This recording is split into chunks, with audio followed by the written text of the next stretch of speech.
Hi, my name is Amanda, and I'm just here to share a testimony about how I was set free from anxiety and depression. It's been a little over 4 years ago. Uh, I was a stay at home mom. I had just had my fifth child. She was about 18 months old. I stayed home with my children, and for many, many years, I had suffered from depression. And depression turned into kind of just not idolizing, I don't know what to call it, but I couldn't stop thinking about how I didn't want to live anymore. I thought that there was no hope for me, that I was going to suffer the rest of my life, and that death was just the way to not suffer anymore. I had convinced myself that my children and my husband would be better off without me, that because of my depression, I was making their life miserable. And so this went on for a while, and finally I had come up with a plan, and I set a date that I was going to do it. And it was a day in December, and my kids all went to school. My older kids went to school, and I took the youngest one to go spend time with my mom, with grandma. And I was gonna drop her off, and I told my mom I was going shopping. I was gonna go shopping, and my plan was I was actually going to go commit suicide. And I was driving from my house in Pleasant Hill to my mom's house in Lee Summit. And as I got on the highway, something just kind of like this great overwhelming thing came over me, and I started to have a panic attack where my heart was racing, my body kind of felt weird, and it wasn't safe to drive anymore. So I had pulled the car over, I had kind of broke down, and I was crying. And in that moment, I felt like I needed to call my husband. So I called my husband, and he knew that I was depressed. Like, everybody knew I was depressed. It was just kind of what I was, and what we all dealt with. But he didn't really know how suicidal I was.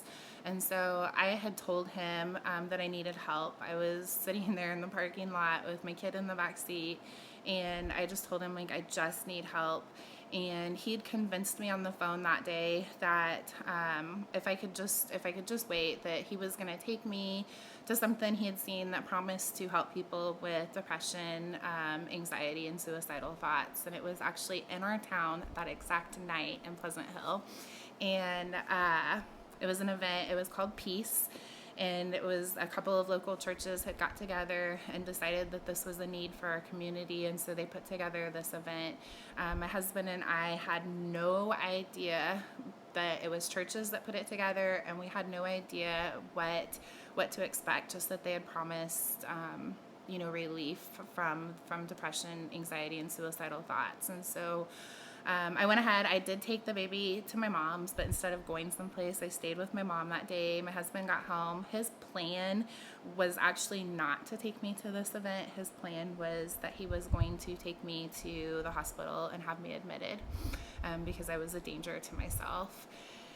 And so he got home, and for some reason, he didn't do that. We ended up going to this event in Pleasant Hill. We walked in the doors, and throughout the event, they kept sharing, like, there was worship, and then they kept sharing little testimonies and clips of people who had been set free from depression and anxiety and even suicidal thoughts. And each story pointed to Jesus. They found relief through Jesus. And then a local pastor got up and delivered a message. And during his message, he was talking about a little boy. And it wasn't so much the story of the little boy's testimony, as much as it was the exact words that this pastor used. But he said something to the effect of, maybe you've been praying for a miracle, maybe you don't believe that there's hope anymore. And in that moment, it was the Holy Spirit. I didn't know it then, but I know it now. There's something that stirred inside of me. I was like, yes, I've been praying for a miracle. Yes, I don't feel like there's hope anymore. And after that message, they called, they did the salvation call, and just invited anybody who wanted relief from this, who wanted prayer, who has never accepted Jesus, to come forward. And my husband and I just decided in that moment, like, that was it, that Jesus was real, that this was real. And we gave our lives to Christ that night. We went home, we told our children about it. My children didn't even know what church was. And ever since that moment, like, we pursued Jesus, and I was set free from depression. I was set free from anxiety, and I don't have suicidal thoughts anymore. And here I am 4 years later, serving the Lord and loving it, and just can't wait to tell everybody about his love and how his love is really what pulled me closer to him, and eventually his love is what set me free.